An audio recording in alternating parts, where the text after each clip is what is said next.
The Türkiye-Syria earthquake death toll continues to climb and has risen past the 24,000 mark.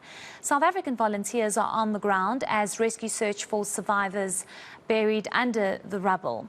The 7.8 magnitude earthquake that struck the two countries Monday morning has caused untold misery and destruction.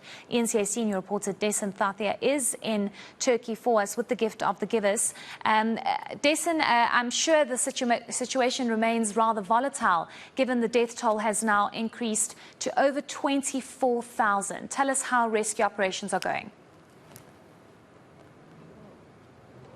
Well, Heidi, let me first start with a disclaimer for the shaky visuals you might be getting here. Our colleague Linga is trying his best, but we are on the back of a truck with a team, a search and rescue team, a combination of crew members from Oman, that's with the National Search and Rescue Team, as well as the South African team members, that's from the Gift of the Givers, and the SAPS with their canines.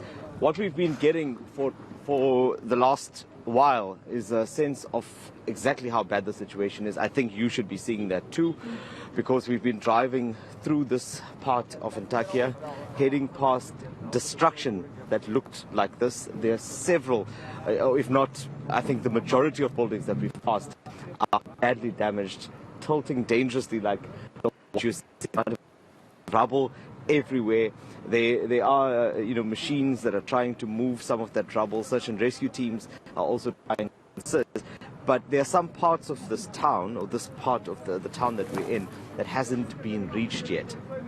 And that's part of the reason why this team has come here now. There's a lot to be done. There's obviously the search and rescue efforts that need to be concluded, because there are some reports of people hearing voices, for example. They think that there are survivors under some of this rubble. In other places, there are body recovery to be done. But through all of that, there's also the need for aid, because houses that you're seeing now, all of them had occupants in them. These were families, these were normal people that were living here. They now have nowhere to go. So for the time being, at least, there are some tents that have been put up, and they are being housed there, but not everyone has been accommodated from what we can see.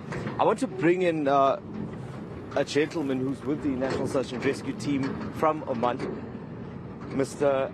Ali Said Al-Fasi. I hope I got that right, sir. Can you talk to me about some of the work that you and your team have been doing here in collaboration with the members from SA? Bismillah ar-Rahman ar-Rahim. First of all, our team is arrived from 3 days before, and once we arrive, we do some search in many places, but until now we didn't get any patients alive or something. All which we get they are dead, and we're still looking for another places. We hope we can find somebody alive. Heidi, I'll also bring in Paul Chetty. If you could just step forward, sir, while we continue to give us on this mission. And I know the team has been working with other countries during this time, and the team has now been bolstered by the addition of canines. Let's talk about what you've been able to do so far during this morning. Okay, so now what we've done is we've actually gone out to areas where we can use the canine search and rescue.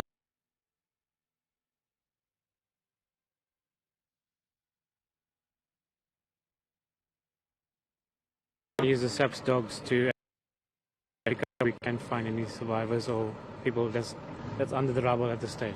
It's all very overwhelming. I mean, just driving through this town, and I honestly, if I was in your shoes, I wouldn't know where to start. How are you and the team managing that process? Because there are areas that haven't been reached yet. Looking at the devastation to this country, it's actually, for the team, it's overwhelming. It's something that we actually have to be on the ground to actually understand what's going on here and the magnitude of what we see. I think the team is trying to pull together to actually see where we see family members still sitting around buildings that collapsed, trying to find loved ones.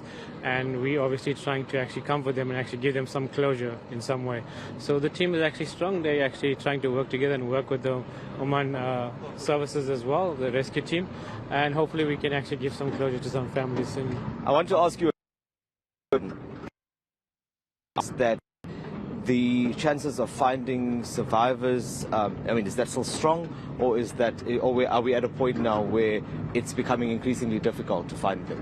It is coming increasingly difficult at this point in time. If you look at most of the buildings, the collapse is basically called eNCA collapse, so any chance of survival at this point in time is slim, very slim. Okay, and just before I wrap, can you tell me about what the plan is for the rest of the week? How is the team going to be divided? I know that there is another team working elsewhere from the Gift of the Givers, but just if you tell me briefly what your plan is for the next few days while the team is here.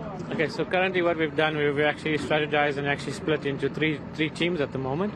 So the other two teams are in Section B at this current point in time. They're working with the Turkish USAR team.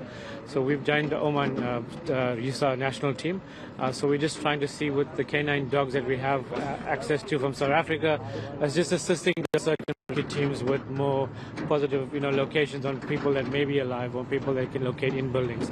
So the dogs play a big part in this, and obviously come in from a scent point of view and give us some indication where we can find victims at this stage. Thank you so much, Mr. Chetty. Heidi, I think by now you would be getting an idea, along with our viewers, of exactly how widespread this devastation is, how many people have been impacted, how many people we don't know about.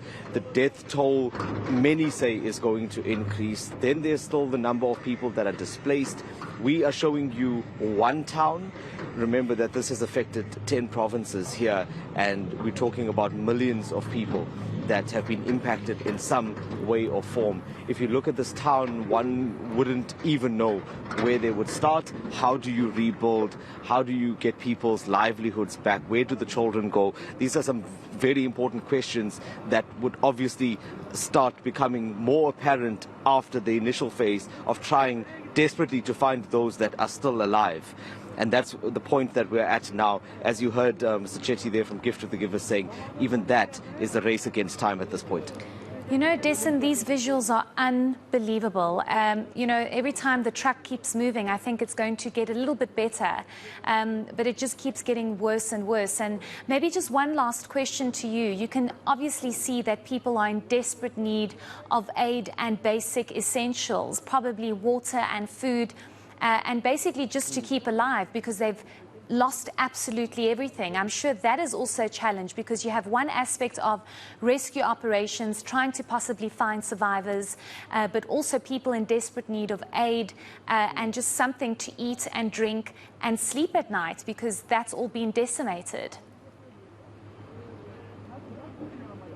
Certainly, that's exactly one of the biggest challenges. Now, fortunately, there has been aid that has been coming in. You do see some people, at least those in the tents, with bottles of water, some fruit and vegetables, something to sustain themselves. I think most heartbreaking, Heidi, is that you see the elderly and you see the children who are here sitting on the side of the road. Earlier, a community was telling me that for the first few days before aid had reached them, they had nowhere to go, so they had to either make some kind of arrangement on the side of the road. They slept alongside the road, or they slept in the vehicles that were nearby.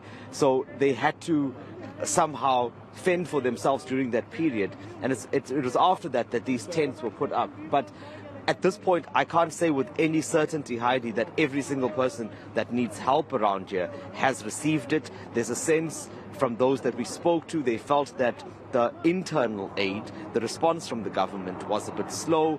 They are obviously grateful for everything that has happened since, but there's a lot of criticism that we found from those that we've tried to speak to on the ground, who say that things could have moved faster. And I guess that's the same everywhere. When you are faced with this, when you are looking at a place that you used to live at, and now you find that you'll never go back there, I guess that response is natural, isn't it?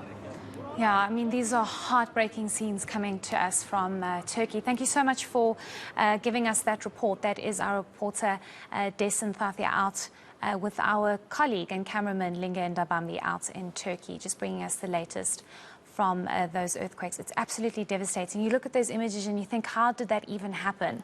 And the death toll now surpassing 24,000, with it possibly increasing as rescue and search operations continue. We'll be